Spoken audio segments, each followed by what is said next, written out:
ఇది హాస్టల్లో ఉన్న వాస్తవం. ఏంటి, మనకు హాస్టల్లోనేమో చాలా తక్కువ టైము ఎక్కువలాగా అనిపిస్తుంది. అదే భూమి మీద ఎక్కువ టైము తక్కువలాగా అనిపిస్తుంది అనమాట. అది చెప్తున్నారనమాట. ఎందుకంటే ఈ స్థాయిలో కాలం అనేది ఉండదు. పైన హాస్టల్ ప్రపంచంలో అసలు కాల పరిమితి అనేదే ఉండదు. ఒక 24 గంటల కాలం అనేది ఉండదు. అక్కడ ఇంకొక విషయం ఏంటంటే చీకటి అనేది ఉండదు. మనకి 12 గంటలు వెలుగు, 12 గంటల చీకటి అని మనకి అలా తెలుస్తుంది, రాత్రి పగలని. కానీ పై తలాల్లో ఓన్లీ కాంతి రేఖలు మాత్రమే ఉంటాయి, తెల్లని కాంతి పుంజాలు మాత్రమే ఉంటాయి. కాబట్టి అక్కడంతా కూడా 24 గంటలు పగలే. కాబట్టి మనకు అక్కడ కాల వ్యత్యాసం అనేది తెలియదు. మేము డాఫ్ని పనిచేస్తున్న గదిలో నుంచి బయటకు వచ్చాము. మెట్ల మీదుగా గాలిలో తేలుకుంటూ క్రింద పెద్ద హాల్లోకి వచ్చాము. అక్కడి నుంచి తోటలోకి వచ్చాము. అక్కడ ఎవ్వరు ఉన్నట్లు కనపడలేదు. ఒక వ్యక్తి మాత్రం అకాడమీలో చదువుకోవటానికి వెళ్తూ ఉన్నాడు. అతన్ని దాటుకుని వచ్చాము. చంకలో ఏదో డబ్బా లాంటిది పెట్టుకుని ఉన్నాడు అతను. అందులో బహుశా ఒక మురళి అయి ఉండవచ్చు. మా పక్క నుంచి పోతూ చిరునవ్వు నవ్వాడే కానీ ఏమీ మాట్లాడలేదు. హాస్టల్ ప్రపంచంలో ఒక మారుమూలలో ఒక కీకారణ్యం ఉంది. మనుషులు అక్కడి దాకా వెళ్లటం బహు అరుదు. అక్కడ దేవాలు ఒక ప్రత్యేకమైన కచేరీ ఇస్తున్నారు. అది వినటానికి మిమ్మల్ని వెళ్ళాలనుకుంటున్నాను అన్నారు ఆచార్య. తాను అక్కడికి రావటానికి ఎటువంటి అభ్యంతరం ఉండదు. ఎందుకంటే తన హాస్టల్ జీవితంలో ఎక్కువ భాగం సంగీత సాధనలోనే గడుపుతోంది కదా. మరి అప్పుడు అక్కడ హాస్టల్ ప్రపంచంలో కూడా ఒక సంగీత కచేరీ జరుగుతుంది. దానికి వాళ్ళ ప్రేయసిని తీసుకొని వెళ్ళడానికి వీళ్ళు సిద్ధపడ్డారనమాట. తను అక్కడ సంగీతం అంటే ఆల్రెడీ తనకి సంగీతం అంటే చాలా ఇష్టం. అందుకని ఆ కచేరీకి రావడానికి తను ఎందుకు వస్తుంది అని చెప్పేసి అనుకున్నాడనమాట. ఈ కచేరీ చాలా వైవిధ్యంతో ఎన్నడూ వినని విధంగా ఉంటుంది. ఆ కచేరీ ఉద్దేశం కేవలం అద్భుతమైన సంగీతాన్ని ఆలపించటం మాత్రమే కాదు. దాని ప్రత్యేకమైన ఉద్దేశం ఏమిటంటే ఒక ఎనర్జీ సుడిగాలిని సృష్టించాలి. చూడండి ఎంత అద్భుతమో.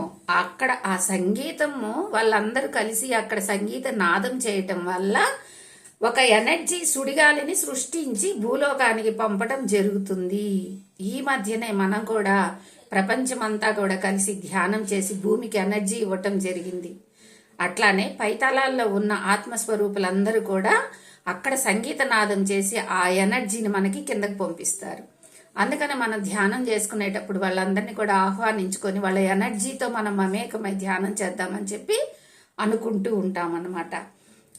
భౌతిక ప్రపంచంలో ముఖ్యమైన మీటింగ్ జరుగుతోంది. ఆ కాన్ఫరెన్స్ ప్రభావితం చేయటానికి ఈ సుడి ఉపయోగపడుతుంది. అది ఏం కాన్ఫరెన్స్ ఆయన చెప్పలేదు. అయితే ఒక్క మాట మాత్రం చెప్పారు, అది యుద్ధానికి సంబంధించింది. ఎక్కడైతే భూలోకంలో యుద్ధాలు జరుగుతూ ఉంటాయో అక్కడికి ఆ సంగీత నాదం ద్వారా ఏర్పడిన ఎనర్జీని వాళ్ళకి అందిస్తూ ఉంటారన్నమాట.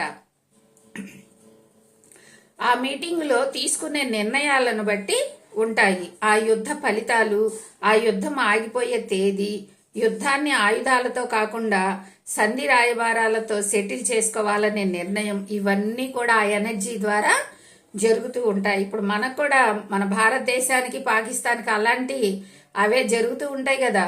వాళ్ళు మనల్ని గెలుపుతూ ఉంటారు, గిచ్చుతూ ఉంటారు. మనోళ్ళు మన సైన్యంతో సిద్ధంగా ఉండి ఎప్పటికప్పుడు అటాక్ చేస్తూనే ఉంటారనమాట. అప్పుడు వాళ్ళు రాయబారాలు మనకి పంపిస్తుంటారు, సంధి కావాలి మాకు అని చెప్పేసి. ఎందుకంటే మనతో వాళ్ళు ఎలాగో గెలవలేరని వాళ్ళకి తెలుసు కాబట్టి.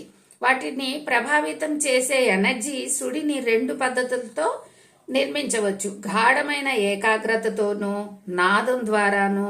ఈ శృతి సమ్మేళనంలో పాల్గొంటున్న ప్రతి ఒక్కరూ సాధించవలసిన దాని గురించి గాఢమైన ఏకాగ్రతతో ఉన్నప్పుడు ఎనర్జీ సుడి తిరుగుతుంది.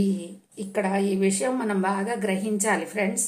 శృతి సమ్మేళనంలో పాల్గొంటున్న ప్రతి ఒక్కరూ గాఢమైన ఏకాగ్రతతోనూ, అంటే అక్కడ కూడా ఆత్మస్వరూప రూపంలో ఉండి కూడా సోల్స్ ఏం చేస్తున్నాయి, గాఢమైన ఏకాగ్రతతో ధ్యానం చేస్తున్నారు వాళ్ళు.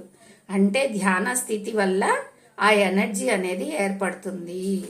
ఇది మనం తెలుసుకోవాలి. నాదం ద్వారా మనం చక్కగా నాదాన్ని గనక ఏకాగ్రతగా ఆ నాదం మీదే దృష్టిని పెట్టి ఆలకిస్తూ ఉన్నట్టయితే అప్పుడు కూడా మన చుట్టూ ఉన్న వాతావరణం అంతా కూడా ఎనర్జీగా మారిపోయి మనకి శక్తి అనేది లోపలికి రావటం, ఆ ఎనర్జీ మొత్తం కూడా మన చుట్టూ ఆవరించి మన లోనికి ప్రవేశించటం కూడా జరుగుతుంది. ఇది కూడా మనం తెలుసుకోవాలి. ఆ ఎనర్జీ సుడిని ఆలోచన మాధ్యంలో అంటే సంకల్పంతో ఆ మీటింగ్ జరుగుతున్న చోటికి పంపుతారు.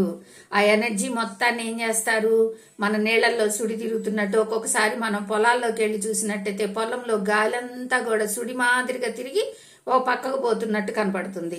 ఆ విధంగా ఈ ధ్యాన ఎనర్జీని వాళ్ళు ఏం చేస్తారు, ఆ మీటింగులు జరిగే దగ్గరికి వాళ్ళ దగ్గరికి పంపించడం జరుగుతుందంట. అది ఆ మీటింగ్ లో పాల్గొన్న వాళ్ళను ప్రభావితం చేస్తుంది. ఆ ఎనర్జీ ఏం చేస్తుంది, అక్కడ మీటింగ్ లో మాట్లాడుకునే వాళ్ళని ప్రభావితం చేస్తుంది, వాళ్ళని శాంతపరుస్తుంది. వాళ్ళకి లోపల కోపం, క్రోధం, మరి ఎంతో ఇది ఉంటుంది, వాళ్ళకి ద్వేషం అవన్నీ ఉంటాయి కదా, వాటిని శాంతింపజేసిద్ది, వాటిని రాజీకి వచ్చేలాగా చేసిద్ది అనమాట. వాళ్ళ మనసుని చల్లబరిచిద్ది, వాళ్ళ మనసులో మంచిని కలిగించిద్ది. అట్లా వాళ్ళకున్న కోపాన్ని తగ్గించడం జరుగుతుందన్నమాట. ఆయన ఒక ఉదాహరణ కూడా చెప్పారు. మరి ఈ ఉదాహరణ ఏంటన్నది, ఎలాగా ఎనర్జీ మన భూమి మీద ఉన్న మనుషులపైన ప్రభావం ఎలా చూపుతుందన్నది మనం రేపు స్వాధ్యాయనంలో తెలుసుకుందాం ఫ్రెండ్స్. ఈరోజు స్వాధ్యాయనం ఇది. Thank you friends. Thank you.